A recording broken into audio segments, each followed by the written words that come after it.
Hey guys, welcome back to The Point of Life. As always, I'm your host, Lux. So I thought that for my first real video, I would do something a little fun. So I'd like to introduce you to the first episode of a little segment I call Memory Lane. So, for a quick backstory, when I first came to Korea for the first couple of months, I stayed in a homestay with one of my friends whom I met before I came to Korea. So she was currently in LA when I flew out to Seoul, so when I landed, I would have needed to stay in a hotel for one day before her plane arrived. So my first day in Korea was a bit hectic. When I landed, I was carrying 3 luggages because I stupidly overpacked, and I had no idea how to manage around airports because I've never flown alone, and I've never gotten off the airplane by myself without someone being there just to pick me up and help me out with everything. So that was really confusing. And then I also could not speak any Korean, so I was spending a couple of minutes wandering around trying to follow where all the other foreigners were going and to go through customs and things like that.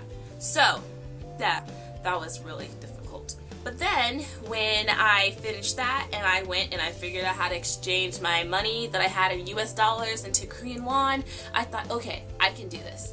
But I didn't think about how I would get to my hotel from the airport at all.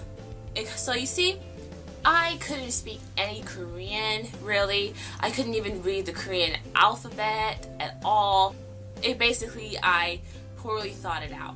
So when I first came out of the airport, I stood there for a little and kind of reassessed everything and thought, what should I do? Like an idiot for about 25 minutes, just staring with my 3 luggages in my little luggage cart, trying to figure out, okay, what the heck am I gonna do now? I seriously regretted not writing down my address in Korean because at least I could have taken a taxi to get to my place. So I suggest that when you come to Korea, even if for whatever reason and you need to go to a hotel or a place immediately and you don't have an automatic shuttle bus or something to come pick you up, I suggest you really write your address down in Korean so that you can just show it to the taxi driver and it'll be easier for you when you have to go wherever. So yeah, while I was standing there like an idiot on the side of the curb, suddenly this really random tall Korean man just walked up to me and was like, "Help you need?" And I was really kind of shocked because, first of all, who the heck are you? After that, I just looked at him for a millisecond and I was like, yes, I do need help.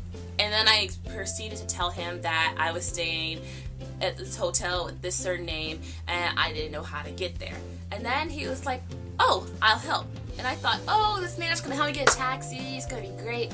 But suddenly he just grabs my luggage cart, just takes off.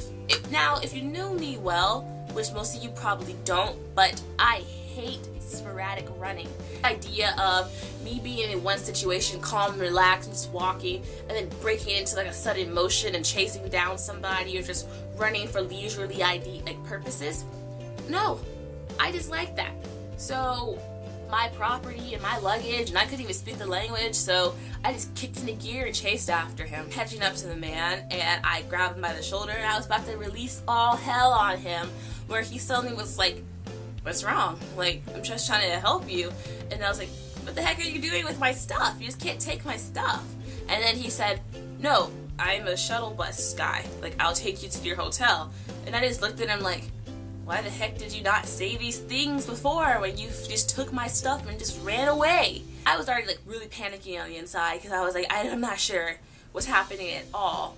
And so I just proceeded to follow this man as he took me to his shuttle bus, which I found out was actually legit. Eventually we got to the hotel and I was about to unbuckle when the man suddenly leaned back and unbuckled my seat for me.